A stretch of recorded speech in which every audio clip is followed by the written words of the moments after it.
so hard for us to stay in love, to be married for years and to keep that passion, to keep that flame lit and burning and feeling that energy and still feeling those same emotions and that passion that you once felt when you first met. It's so hard to stay in love and to not just be married, but to be happily married. And I think one of the reasons why it is so hard for us to stay happily married, to stay in love, is because we haven't really seen it modeled. We haven't really seen it in our culture. We don't really see it in the movies. You don't really see the idea of staying in love long term. It doesn't really exist. And it's rare. It's out there. There's a few people who have done it. There's a few models out there, but they're hidden gems. And it's not the norm. In fact, what is the norm, more and more today in our culture, more and more people today are actually getting out of marriage. They're getting divorced. And if that's you, I'm not judging you if you had to get divorced. I'm not judging you. I come from a blended family. Both my parents were divorced and both of them have been remarried. So I'm not judging you. I know what that's like. But today what I want to talk to you guys about is how to stay in love. Because God, when He designed marriage, He did not want us to get divorced. He didn't design it that way. That's not what's best. What's best is that we say I do and we can live happily married for the whole length of our life. Stay happily married until death do us part. That's what God wants for us. That's what He wants. That's what's best. So if you find yourself in a situation where you've been divorced, I'm not going to be judging you today or anything like that. If you find yourself where you're single, that's great. You know, you're still a whole person. You're still awesome. You can use today's message to help you have stronger, healthier, loving relationships. And so as we dig into staying in love, I want to talk about why it is so hard. And I think one of the reasons why it's so hard is because each and every one of us has baggage. Each and every one of us has our own baggage that we bring into our marriage, that we bring into the relationship from the past. We've got previous relationships where, you know, that person said some things and left some scars and did some stuff and it kind of damaged us and it hurt us. We have our upbringing from our home life where maybe our parents didn't give us all the love and the affection that we desired, or something happened and it kind of scarred us and it hurt us. And some of us, we just have our own problems, our own shame and our own issues and sin that we struggle with, and we're bringing that into the marriage. And we have all this baggage that we bring into the marriage, and we struggle. And we struggle to stay in love, and we struggle to work through all those issues and all those problems. And we struggle to stay in love, and it's especially true when you add in the fact that, like you, your spouse also has baggage. They also have sin, and they also have shame, and they also have struggles, and they also have scars from past relationships. And they're bringing all that into the marriage. So we have two imperfect people who are chasing after the idea of a perfect marriage, trying desperately to keep that love alive, trying desperately to make it work, and there's going to be some pain. There's going to be some struggles. There's going to be some hardships. And we don't know how to cope with that. We don't know how to deal with that. And it's really hard to desperately to try to stay in love, stay happily married until the very end. Not just survive, but to successfully have a strong, healthy, happy marriage. That's hard. It's a struggle. It's real. But Jesus, luckily, we don't end there. Jesus spoke 2,000 years ago, and He spoke into this issue. He spoke into how to have successful relationships, any kind of relationship, how to have success in it, how we can thrive in the world. He speaks into this over 2,000 years ago, and it is profound. It is awesome. And here's the crazy thing. It's so simple to have an enduring, loving relationship that it's actually counterintuitive. It actually is kind of hard for us to wrap our minds around because it's so simple. We think, man, marriage is so complex, relationships are so hard, but Jesus' answer is so simple that we have to readjust our relational compass back to north and listen to what Jesus has to say, because it is so simple that if we're not careful, we'll really miss the wisdom in His revelation, in His command. And we're going to pick up here in John chapter 13. In John chapter 13, Jesus had a crowd around Him. He was talking and teaching. He had this crowd around Him. So He gathers His disciples together and He says, hey guys, I have a new command for you. I know that you have the 10 Old Testament commandments, and I know there's like 700 Old Testament laws that stem from those 10 commandments, and you have all these commands in the Bible, but I have a new command for you. I have something new. And I've heard Andy Stanley preach on this, and he said it like this. He said that word new comes from a Greek word, and it could actually mean something else, because the interesting thing Andy points out is that what Jesus says isn't actually new. It's in the Old Testament. And so maybe Jesus didn't really mean the word that we've translated to be new, because there's other translations for that. And so let's look at some of those translations. That word new could actually mean extraordinary. So Jesus could be saying, I have an extraordinary commandment for you. Okay? He could be telling the disciples, hey, I have something extraordinary for you, the crowds, his disciples. Or he could be saying this. He could be saying, it could also mean hidden and recently discovered. So he could be saying, I have a commandment that was hidden, but now that I am here, it has been discovered. Okay? I have a command that was hidden from you, that you didn't understand, but now it's recently discovered. Or what I think it really means is the last one. The word could mean remarkable. Jesus could be saying to his group, hey, I have this remarkable command. I have this remarkable command to give to you. And it's so remarkable that you might not see how remarkable it really is until you sit on it for a while, you think about it, and you realize, you know what? This is remarkable. It's remarkably simple. It's remarkably elegant. It's remarkable. So let's look at the command that he gives. Okay, here is the new command. John chapter 13, we're going to be in verse 34. He says, a new commandment I give to you, that you love one another. There it is. You guys are all looking at me like I'm crazy. That you love one another. That's it. That's the command. We have to love one another. That's the command. Now, I know you guys might be thinking, okay, well what else? What else is there to do? No, that's it. If you want to have a successful relationship, you have to love one another. If you want to have a healthy, happy marriage, you have to love one another. But here's what Jesus did. Jesus took something that we treat like a noun, the word love, and he made it a verb. And that little simple switch changes everything. It changes our entire perception of love. It changes our entire understanding of love. This little switch, best teacher ever, right here. He took our understanding and he switched it. You see, a noun is a person, place, or thing, right? And so we treat love like a noun. We say love is something you can fall into, like you can fall into a pool. You can fall into love. We say love is something you can fall out of. Oh, I fell out of love, like you fall out of a chair. But that's not love. Jesus says, no. Love is an action. Love is a verb. He says, go love one another. He's telling us to go do something, to go love one another. And he's saying everyone, go love people. Go love people. And so specifically when we're talking today about spouses, go love your spouse. Make that your priority. Go love your spouse. That's our first point today, is make love a verb. The foundation for staying in love, the foundation for having a successful marriage, the foundation for all of it is staying in love by making love, pause, a verb. Okay, some of you guys got it. It's cool. Which means Jesus was probably not a very good relationship counselor. Because you would go to him with all your problems and say, well, she's not doing this, and she won't listen, and she said this about me. Can you believe she did all this? And Jesus would say, well, are you loving her? And you would say, well, he didn't go and he didn't do this, and he didn't do that, and you won't believe what he said to me. Well, are you loving him? Here's what I want you to do. I want you to go home, and I want you to love each other. But you don't understand, we don't love each other. Well, we used to, but we don't anymore. Well, you ought to, you're married, right? And so Jesus wouldn't be a very good relationship counselor, because he'd say, hey, go love each other. Just go do it. And you say, well, we used to love each other, but that feeling, that's gone. That's right. You're not feeling it, and you're confusing noun and verb. And that's what we do so often. We confuse the two. Oh, man, I used to feel it. I used to feel all this passion. I used to feel the flame, and I used to love them. No. You don't used to verb. You used to noun. Verb is an action. Love is an action. You choose to love. You choose to love. And so if you make love a verb, you're choosing that love that person even when you're not feeling it. Because what we tend to do, because of culture, because of the world around us, we tend to think love is an emotion. It's something we feel. It's passion that we feel. It's that newness that we once felt. But that's not love. You can love a person and be in a season where that emotion is gone. And let me tell you something. If you make love a verb, that passion will come back. That emotion will come back. And when you start choosing to love your spouse will start choosing to love you back.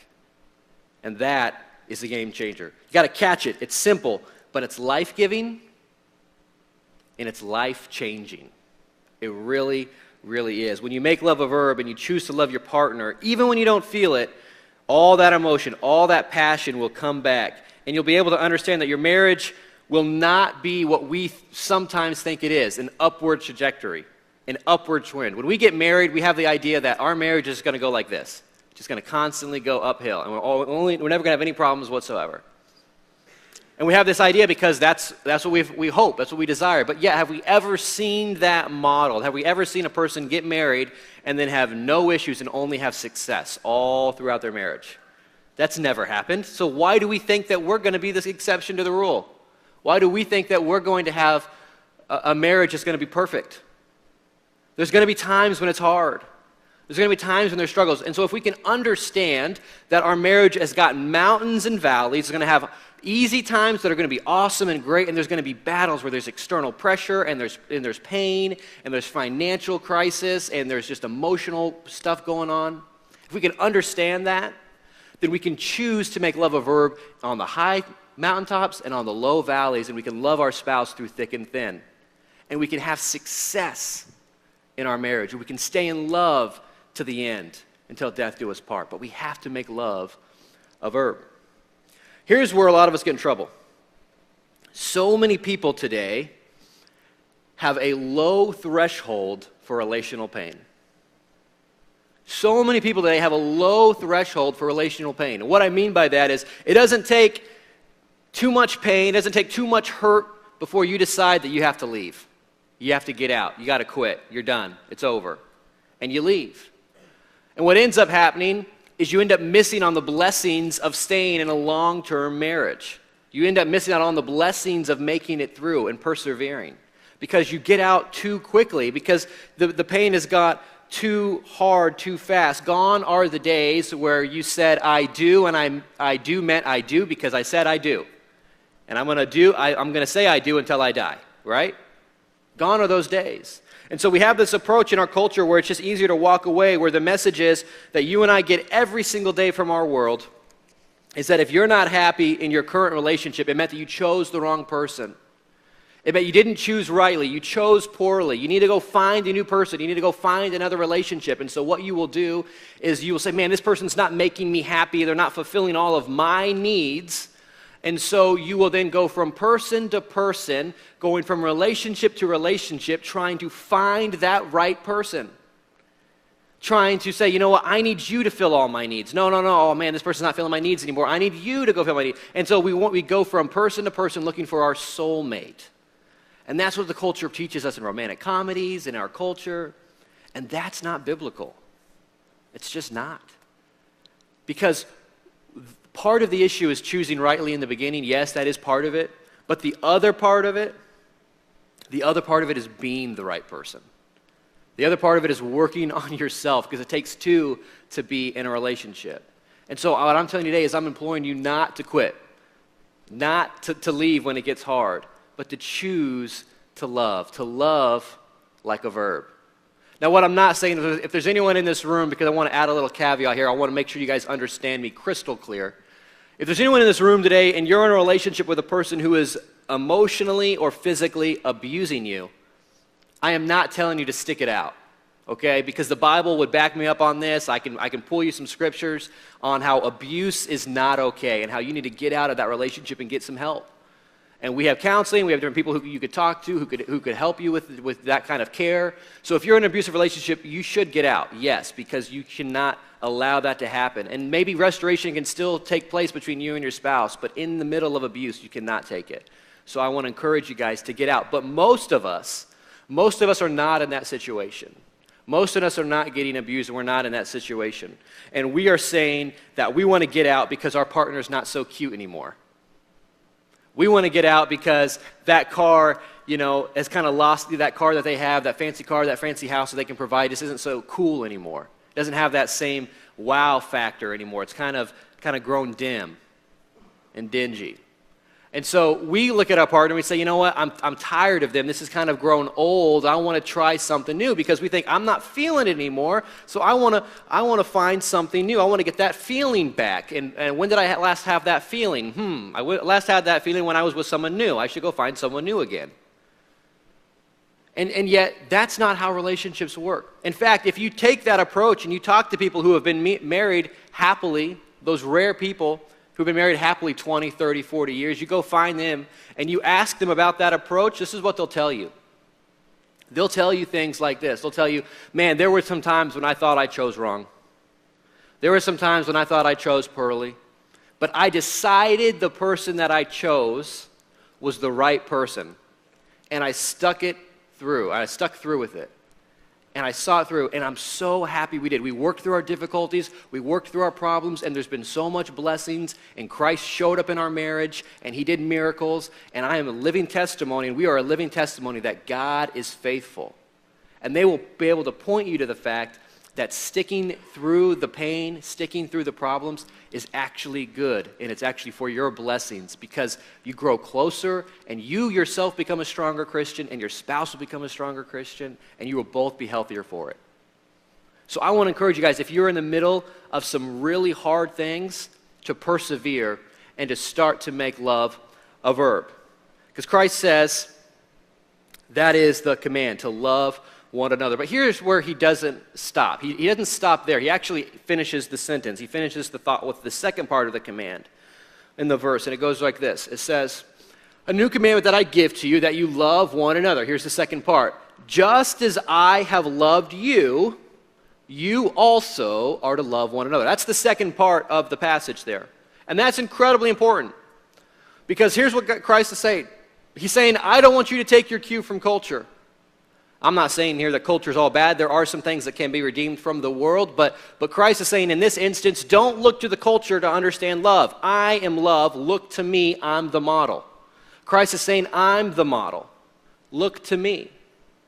And so Christ is saying, don't look to your parents for a healthy relationship. Don't look to your grandparents or your aunt and uncle or someone in the church. Look to me. As I have loved you, you are to go love people. Go love one another. Go love your spouse. And what he's saying here is he's saying, love like I love. Now, how did Jesus love? Jesus loved sacrificially. Jesus is called the groom in the Bible, the bridegroom. And he died for his church, which is called the bride. Are you willing to die daily for your bride, husbands? Wives, are you willing to die daily for your husbands? Because Christ literally died for the church. He died for you and me. He died for the world. He sacrificed everything. He came down and he humbled himself and he died. And he sacrificially loved. And so we're going to get into a couple of really big examples where we can flush that out. I don't have time to talk about all of it today in this talk, but Paul gives us two really good thoughts on how we can apply some major principles into our lives. Before we dig into those major principles, I want to help you guys with the make love a verb part real quick. Just give you guys a couple of small tidbits, some small things that you can do to help you today start to love your spouse, to start to make love a verb in your relationships. Just a couple of thoughtful ways to start actively loving your spouse. Here's the first one. The first one is show interest in the things that interest your spouse. I'm going to say that again. Show interest in the things that interest your spouse. Now, I know you can do this because you did it when you were dating. Okay? Because my wife did that to me when we were dating. All right? And I'm going to tell on her. I got permission. So, when we were dating, my wife, I love sports. All right? I'm just going to throw that out there. I love college basketball. If you know me, I love college basketball. I'm from Kansas, so I can't even help it. You know, it's like you're born there, you got to do it. College basketball is what it's about. I love sports. And so, when my wife and I were dating, guess what? My wife loves sports. Wasn't that awesome? I was like, man, I can't believe my wife loves sports. This is awesome. This is so great. Come to find out after we got married, she doesn't love sports. She does not love sports, but she knew that I love sports, so she loves sports with me, right? No, and I'm kidding, because my wife will still support me. We'll still go out to games. We'll watch games together. We'll watch sports. And she'll put up with my passion because she loves me. And so she's choosing to be interested in the things that I'm interested in. And so I have to do the same for her. I have to start watching the worst TV show in the planet, The Bachelor. Anyone like The Bachelor? It is the worst show ever. But my wife loves it. It's interesting to her. So then here I am sitting down and I watch The Bachelor with her. Do I like The Bachelor? No, it's terrible. But I'm interested in the things that she finds interesting. And I am showing her actively that I love her. Because I am loving the things that she loves. And she knows I'm sacrificing to watch that show, but I'm doing it for her, right? You take interest in the things that you find interesting. Everyone can do this because you did it when you were dating. So my encouragement to you, another way to say it, is keep dating your spouse. Keep dating your spouse. Don't stop showing interest in the things that your spouse finds interesting. Continue to show interest. Continue to date your spouse. Here's the second thing. Another way you can make love a verb. You don't have to win the disagreements. You don't have to win the disagreements. You don't have to win the arguments. You don't have to stand your ground and win every fight. You don't have to. If you love your spouse, you want to make love a verb, you can sacrifice being right. You can sacrifice always winning. You can sacrifice having to be right. And you can let them be wrong because you love them. You can let them make a mistake because you love them. You don't have to correct them when they're wrong. You don't have to speak over them in a conversation and say, that's not how the story was. You don't have to win every disagreement. You can let things go when you love them. And when you do, they will start to own up to the fact, maybe I was wrong. And they will start to love you back by honoring you right back and showing you that they love you. But you have to start it and say, you know what? I don't have to win every fight. I don't have to always be right. Okay, here's the third thing. And this one is simple, and I don't know your spouse, so I'm just going to give a couple of random examples that I think will work. But you know your spouse better than I do. Be thoughtful. Here's just an easy one. Just be thoughtful. I'll give you an example. If your spouse values a clean kitchen, clean the kitchen without ever having to be asked. Keep that kitchen clean. If that's something that they value, you keep that thing clean all the time, and they will know that you love them. Because they value, it's a quirk of theirs, it's a little thing, but it makes all the difference. Here's another one. If your spouse had a really hard day at work, and they get home from work, and you're sitting there, and you offer to cook. You offer to cook. You offer, hey, can I give you a back rub? Hey, can I do so? Can I make your day a little bit easier? I'm sorry you had such a hard day. And that can be for a husband or for a wife. That can be anyone. You just find ways to be thoughtful, to show that you love, to make love a verb, to show them you care about them without asking anything in return, just to do it. And see how Christ will show up in your marriage and how God will show up and be found faithful and keeping that love alive, and that emotion will come back, that feeling will come back, because if you make love a verb, you'll be able to stay in love till death do us part. It's awesome. All right, so now we're going to look at how does Jesus love? How does Jesus make love a verb? How did he model that big picture, big principles here? We've got two of them that I want to hone in on for the sake of time. First one, Paul points out in Ephesians 5. In Ephesians 5, Paul is talking about how Christ was the groom and the church was the bride, and how we are to love like Christ loved the church, and he gets into all kinds of marriage and relationships. And right before he starts that whole talk, he has this right here, Ephesians 5:21. He says, submit to one another out of reverence for Christ. He says, submit to one another out of reverence for Christ. We don't like that word submit. That's a hard one to swallow. We don't like that word. But that's what Christ did for us. Christ submitted. Christ modeled that. He submitted when he came on this earth. And he submitted to the cross. He submitted to death for you, for the church, for me. And so we are called to do the same thing. We are to submit to one another and to our spouse because we love Jesus, because that's what he did. And this is actually the exact same command that Jesus just gave of loving one another just as I have loved you. It's just worded a little differently. It's just got a little bit of feet into action. It got a little plan there on how to do it. And so he's saying, submit to one another. Here it is. If you're going to stay in love like Christ commands, you have to mutually submit. Mutual submission is the idea where, I don't know if you've ever seen this in a marriage, it's the idea where you're saying, you go first in the marriage. You take priority in the marriage. And then your spouse turns and says, no, no, no, no. You take the priority in our marriage. And they go, no, no, no, no, no. You take priority in our marriage. No, no, no. You take priority in our, and it's the conflict is who comes first in the relationship.